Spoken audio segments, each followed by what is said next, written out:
Hello दोस्तों, स्वागत है आपका गुरु बाबू के यूट्यूब चैनल में। आज हम बात करेंगे द वन थिंग किताब के बारे में, जिसे गैरी केलर और जे पापासेन ने लिखी है। कैसे कुछ लोग बहुत ही तेज़ी से सक्सेस हो पाते हैं और इसके उलट कुछ लोग बहुत ही लेट सक्सेस हो पाते हैं, या तो नहीं हो पाते, या तो सही समय पर सफलता नहीं मिलती। इस किताब में ऐसे समस्याओं के ऊपर निवारण किया गया है और हमें कम समय में कैसे ज़्यादा कामयाब होते हैं ये हमें किताब सिखाती है। चैप्टर 1 द वन थिंग, यानी एक चीज़। द वन थिंग इस बुक का सही मतलब है वो एक चीज़ जो हमारे लिए सबसे ज़्यादा इम्पोर्टेंट है, या फिर जिसमें हम अपना सारा फोकस डाल सके और अपने जीवन में सक्सेस हासिल कर सके। इस किताब में ऑथर बताते हैं कि सक्सेस के लिए हमें बहुत सारी चीज़ें करने की ज़रूरत नहीं है, बल्कि हमें अपने वन थिंग यानी एक चीज़ में मास्टरी अचीव करनी चाहिए।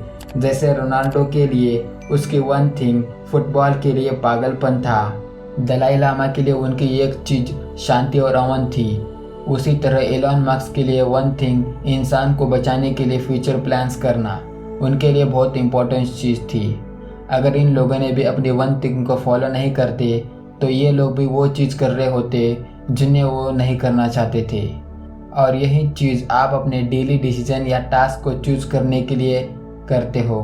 आपको खुद से हर रोज़ पूछना चाहिए कि वो एक चीज़ कौन सी है जिससे मैं सक्सेस हासिल कर सकता हूँ। उस वन थिंग को या वो चीज़ को जानने के लिए आपको एक कॉन्सेप्ट माइंड में रखना चाहिए, और वो है अगर आप एक समय में 2 खरगोश पकड़ने की कोशिश करेंगे तो आपको एक भी खरगोश हाथ में नहीं आएगा।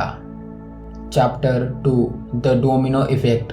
ऑथर के अनुसार इस आइडिया में डोमिनो का एग्जाम्पल लेकर बताते हैं कि एक डोमिनो अपने से दुगने साइज के डोमिनो को बड़े ही आसानी से गिरा सकता है। वैसे ही हमें जीवन में डिसीजन लेते वक्त छोटी छोटी चीज़ों को ध्यान में रखकर एक एक स्टेप लेना चाहिए, जिससे धीरे धीरे लाइफ में कुछ बड़ा हासिल कर सकते हैं। सिर्फ एक चीज़ आपकी ज़िंदगी पूरी तरह से बदल सकती है। अभी जो आपको कॉन्सेप्ट बताया गया है वो आपको आसान लग रहा होगा, लेकिन ऑथर हम सबको बताते हैं कि डोमिनो इफेक्ट की पावर इस प्रिंसिपल फिंगर से समझाते हैं कि जिस स्टार्टिंग डोमिनो को हम सिर्फ 2 इंच का होने की वजह से उसकी ताकत को समझ नहीं पाते, अगर उसी डोमिनो को उसके इफेक्ट के अकॉर्डिंग हर बार साइज से डबल करके एक लाइन में लगाते हैं तो 57th डोमिनो की हाईएस्ट पृथ्वी से चांद तक की डिस्टेंस के बराबर होगी। बेसिकली हमें कंसिस्टेंसी की पावर का कॉन्सेप्ट समझाया जा रहा है। इस कॉन्सेप्ट को हमें अपनी डेली लाइफ में अप्लाई करना पड़ेगा। Chapter 3 everything matters equally. जब सारे काम अर्जेंट और इम्पोर्टेंट दिखाई देने लगते हैं तब हमें लगने लगता है कि सब कुछ इक्वली मैटर करता है। जब सारे काम अर्जेंट और इम्पोर्टेंट दिखाई देने लगते हैं तब हम सोचते हैं कि सब कुछ बराबर मायने रखता है, लेकिन ऐसा नहीं होता। हर एक अर्जेंट काम इम्पोर्टेंट नहीं होता, एक डिस्ट्रैक्शन होता है। दूसरी बात, सारे काम इम्पोर्टेंट नहीं होते। कुछ काम ऐसे होते हैं जिसे सबसे पहले करना पड़ता है, कुछ काम ऐसे होते हैं जिन्हें करना तो है लेकिन उन्हें अभी करने की ज़रूरत नहीं है। अगर हम वो काम सबसे पहले कर लेंगे जिसकी अभी ज़रूरत नहीं है तो हमारे पास टाइम नहीं बचेगा उस काम को करने के लिए जिसकी सच में सबसे ज़्यादा ज़रूरत है। इसको हम ऐसे समझ सकते हैं, मान लीजिए आप एक ऑथर हो, आपको एक बुक लिखनी है, आपने अभी तक बुक का एक पेज भी नहीं लिखा। आप सोचने लगते हैं कि बुक का कवर कैसा होगा, कौन से पब्लिशर से पब्लिश करवाऊँ, बुक का प्राइस क्या होगा। इन सब के बारे में सोचकर आप अपना समय खराब कर रहे हैं। ये सारी बातें अभी ज़रूरी नहीं है। अभी ज़रूरी है बुक का पहला पेज लिखना, फिर दूसरा, फिर तीसरा, इस तरह पूरे बुक को कंप्लीट करना ज़रूरी है। इसके बाद आप प्राइस, पब्लिशर और कवर के बारे में सोच सकते हैं। सभी कामों में से कौन सा काम सबसे ज़्यादा ज़रूरी है यह जानने के लिए 80-20 का प्रिंसिपल का इस्तेमाल कीजिए। Chapter 4 multitasking. मल्टीटास्किंग एक झूठ है, क्योंकि लगभग सभी मानते हैं कि यह करने वाली बहुत इफेक्टिव चीज़ है। क्योंकि अभी आप 2 चीज़ें एक साथ करने की कोशिश करते हैं तब आप इसमें से किसी को भी अच्छी तरह से नहीं करेंगे या कर नहीं पाएंगे। मल्टीटास्किंग कम काम करने का इफेक्टिव तरीका है। टर्म मल्टीटास्किंग कंप्यूटर के कई काम एक साथ करने की क्षमता का वर्णन के लिए 1960 के दशक में उभरा था। फिर भी यहाँ टर्म अंदरूनी तौर पर धोखेबाजी का है। मल्टीटास्किंग का मतलब है एक ही संसाधन सीपीयू का एकांतर से साझा करना, परंतु समय के साथ संदर्भ बदल गया और इसका अर्थ निकाला जाने लगा एक ही संसाधन एक व्यक्ति द्वारा एक मल्टीपल टास्क किया जाना। लोग एक साथ 2 या ज्यादा काम कर सकते हैं, जैसे टहलना और बातें करना, परंतु हम एक समय में 2 चीजों पर फोकस नहीं कर सकते। हमारा ध्यान आगे पीछे होने लगता है। ये कंप्यूटरों के लिए तो ठीक है, परंतु मनुष्य में इसके गंभीर प्रभाव दिखाई देने लगते हैं। जब आप एक टास्क से दूसरे टास्क पर स्विच करते हैं तब 2 चीजें होती है। पहले लगभग तत्काल है, आप स्विच करने का निश्चय करते हैं। दूसरी कम प्रेडिक्टेबल है, आप जो भी करने वाले हैं उसके लिए आपको नियमों को इफेक्टिव करना पड़ेगा। हमेशा किसी नए टास्क को शुरू करने में और जिसे आपने छोड़ दिया है उसे फिर से शुरू करने में कुछ समय लग सकता है, और कोई भी गारंटी नहीं है कि आपने जहां छोड़ा था वहीं से शुरू करेंगे। तो हम कभी भी मल्टीटास्किंग को बर्दाश्त करें जब हम सबसे महत्वपूर्ण काम कर रहे हैं, केवल इसलिए कि हमारे दिन का काम बाईपास सर्जरी से संबंध नहीं रखता। इसका मतलब ये नहीं है कि हमारी सफलता के लिए फोकस करना कम क्रिटिकल है। आपका काम इससे कम आदर डिजर्व नहीं रखता। चैप्टर 5 अ डिसिप्लिन्ड लाइफ। सफलता वास्तव में एक छोटी दौड़ है, डिसिप्लिन के लिए एक स्प्रिंट जो कि लंबे समय से आदत में है और इसे लेने के लिए पर्याप्त है। जब आप खुद को डिसिप्लिन रखते हो तब आप अनिवार्य रूप से एक विशिष्ट तरीके से कार्य करने के लिए खुद को प्रशिक्षित कर रहे हैं। इस लंबे समय तक साथ रहे और ये नियमित हो जाता है, दूसरे शब्दों में एक हैबिट हो जाती है। आप कम अनुशासन से सफल हो सकते हैं जितना आप सोचते हैं। एक साधारण कारण के लिए सफलता सही काम करने के बारे में है, सब कुछ सही करने के बारे में नहीं। सफलता की चाल सही आदत चुनने और इसे स्थापित करने के लिए बेहतर डिसिप्लिन लाने की है। जब आप सही काम करते हैं तो ये आपको हर चीज की निगरानी करने से छुटकारा दिला देता है। एक नई हैबिट डेवलप करने के लिए लगभग 66 डेज लगते हैं। अच्छी हैबिट डालने के लिए बहुत ज़्यादा समय लगता है, इसलिए जल्द ही हार न माने। ये तय करें कि सही क्या है, फिर अपने आप को हर समय अपनी आवश्यकता के अनुसार दे और सभी अनुशासन लागू करें जिन्हें आप इसे विकसित करने के लिए बुला सकते हैं। सही आदतें वाले दूसरे लोग तुलना में बेहतर करने लगते हैं। वे नियमित रूप से सबसे महत्वपूर्ण काम कर रहे हैं और परिणाम स्वरूप बाकी सब कुछ आसान है। Chapter 6 will power is always on will call.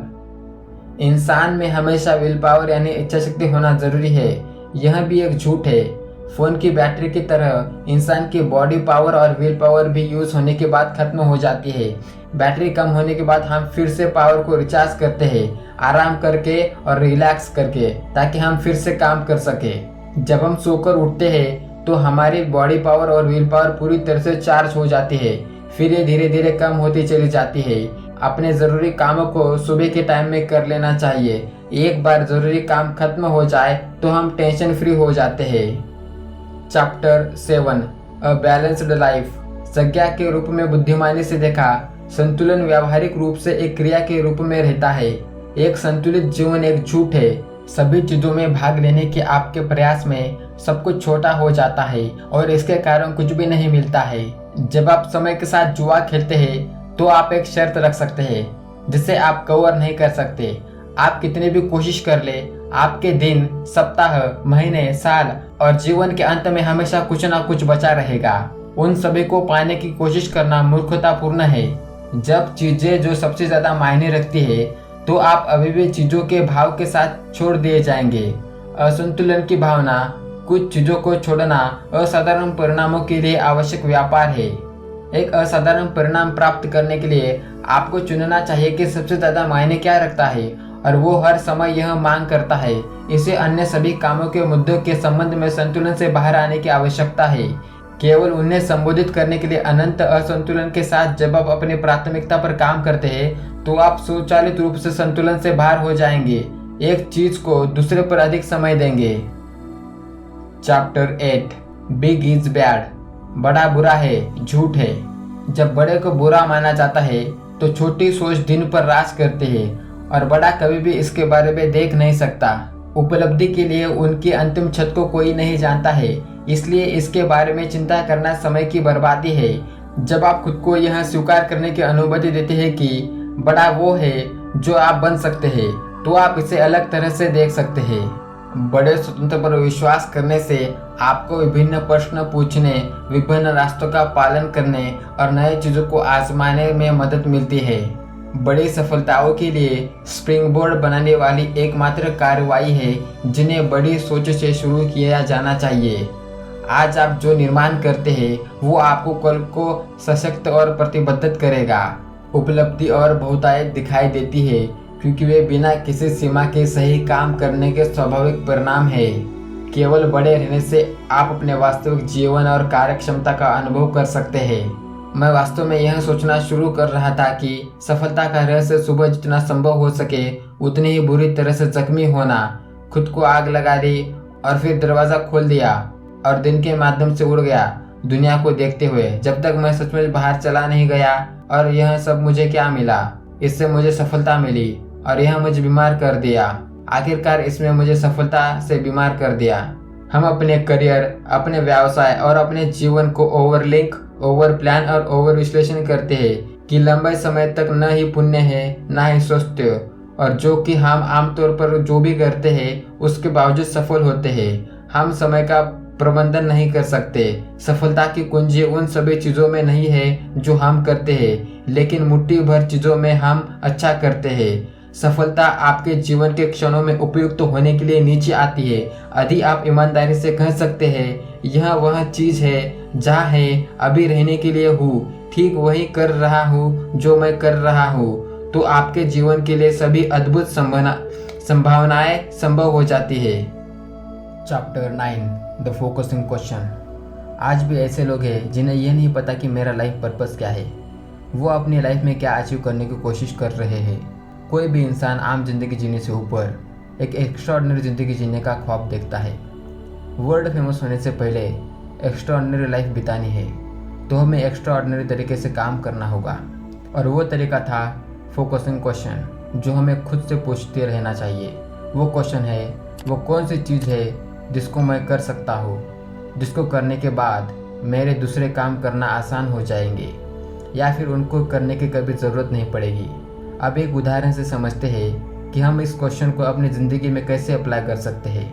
आपके लाइफ में सभी सिचुएशंस में आपको ध्यान देना होगा कि जैसे कि फाइनेंस हो गया, आपका करियर हो गया, या फिर लर्निंग प्रोसेस हो गया, या फिर रिलेशनशिप हो गया। आप इन सभी सिचुएशंस में ऐसी एक चीज़ को ढूंढो जिसको अप्लाई करके आपके बाकी सारे काम करना इजी हो जाए या फिर बाकी बचे हुए काम करने की ज़रूरत ही ना पड़े। Chapter 10 the success habit. आप आदतों के बारे में जानते हैं, उन्हें बदलना होता है और साथ ही आदत डालना उतना ही मुश्किल होता है। इसके बावजूद अनजाने में ही हम लगातार नई आदतों को विकसित करते जाते हैं। जब भी हम लंबे समय तक एक जैसे तरीके से सोचना और काम करना शुरू कर देते हैं तो यहाँ हमारी आदत बन जाती है। यहाँ हमारा चयन होता है कि हम उन आदतों को अपनाना चाहते हैं या नहीं जो हमें जीवन के लक्ष्य तक पहुँचाए। अभी हम ऐसी आदतों को जीवन में अपनाते हैं तो सफलता के लिए सबसे ज़्यादा ताकतवर आदत है ध्यान केंद्रित करने वाला एक प्रश्न। सफलता सरल सी चीज़ है, सही काम को सही तरीके से और सही समय पर करो, यही सफलता है। मेरे लिए यह प्रश्न जीवन का एक सरल तरीका बन चुका है। मैं इसका उपयोग अपनी प्राथमिकताओं निश्चित करने के लिए करता हूँ और समय का भरपूर लाभ लेता हूँ। जब मेरे लिए प्रतिफल बहुत ज़रूरी होते हैं तो मैं यह प्रश्न पूछता हूँ। मैं जब सुबह उठता हूँ और दिन की शुरुआत करता हूँ तब मैं यह प्रश्न पूछता हूँ। मैं जब काम पर जाता हूँ तब मैं इसे पूछता हूँ, ऐसी कौन सी चीज़ है जो मुझे करनी चाहिए ताकि जिसे करने से बाकी सारे काम आसान या गैर ज़रूरी हो जाए। और जब मुझे उत्तर पता होता है फिर भी मैं तब तक यह प्रश्न करता रहता हूँ जब तक कि मुझे लक्ष्य के साथ जुड़ाव नहीं दिखाई देता और मैं अपने सारे डोमिनोज को पंक्तिबद्ध देख नहीं लेता। यही सही है कि यदि आप अपने द्वारा किए जाने वाले हर छोटे से छोटे काम का विश्लेषण लगभग सब आयास से करते हैं तो आपका सिर चकरा सकता है। मैं ऐसा नहीं करता और आपको भी नहीं करना चाहिए। बड़े काम से शुरू करें और देखें कि यहाँ आपको कहाँ लेकर जाएगा। समय के साथ आंखों में वह कौशल्य स्वयं ही विकसित हो जाएगा कि आप स्वयं समझ जाएंगे कि बड़े चित्र का कृष्णा कब करना है और छोटे प्रश्न पर ध्यान कब केंद्रित करना है। Chapter 11 the path to great answer. उत्तर 3 श्रेणियों में आते हैं: उल्लेखनीय, खिंचाव और संभावना।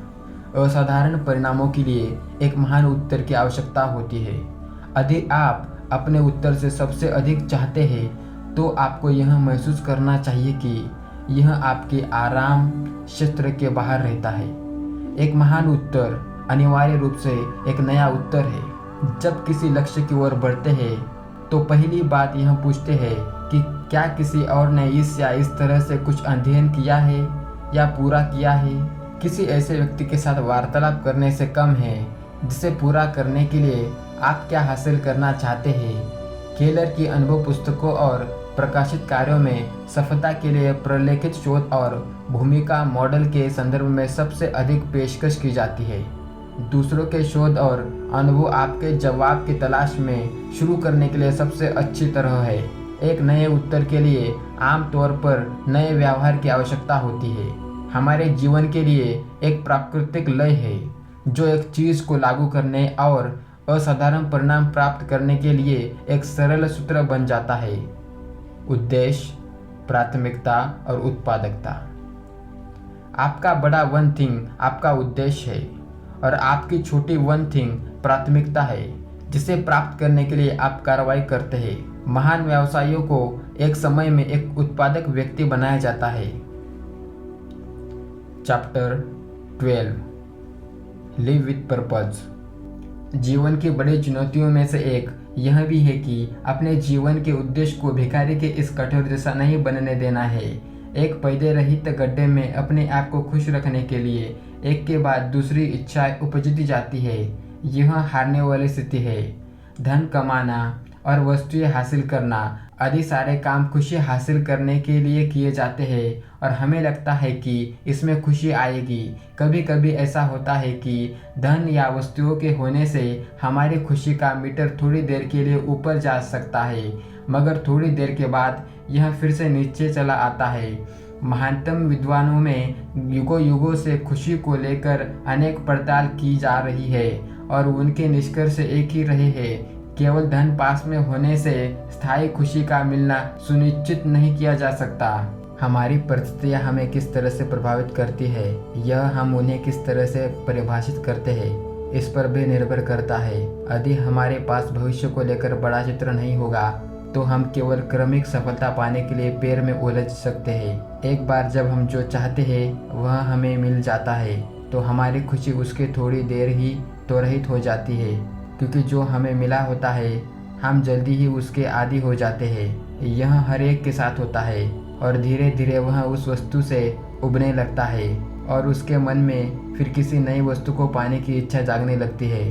सबसे खराब बात यह होती है कि हमें जो मिलता है उसका पूरी तरह से अनुभव करने, थोड़ा ठहर कर उसका स्वाद लेने का अवसर हम अपने आप को देते नहीं है, क्योंकि हम एक वस्तु प्राप्त करने की तुरंत उठ खड़े होते हैं और अगले काम में जुट जाते हैं।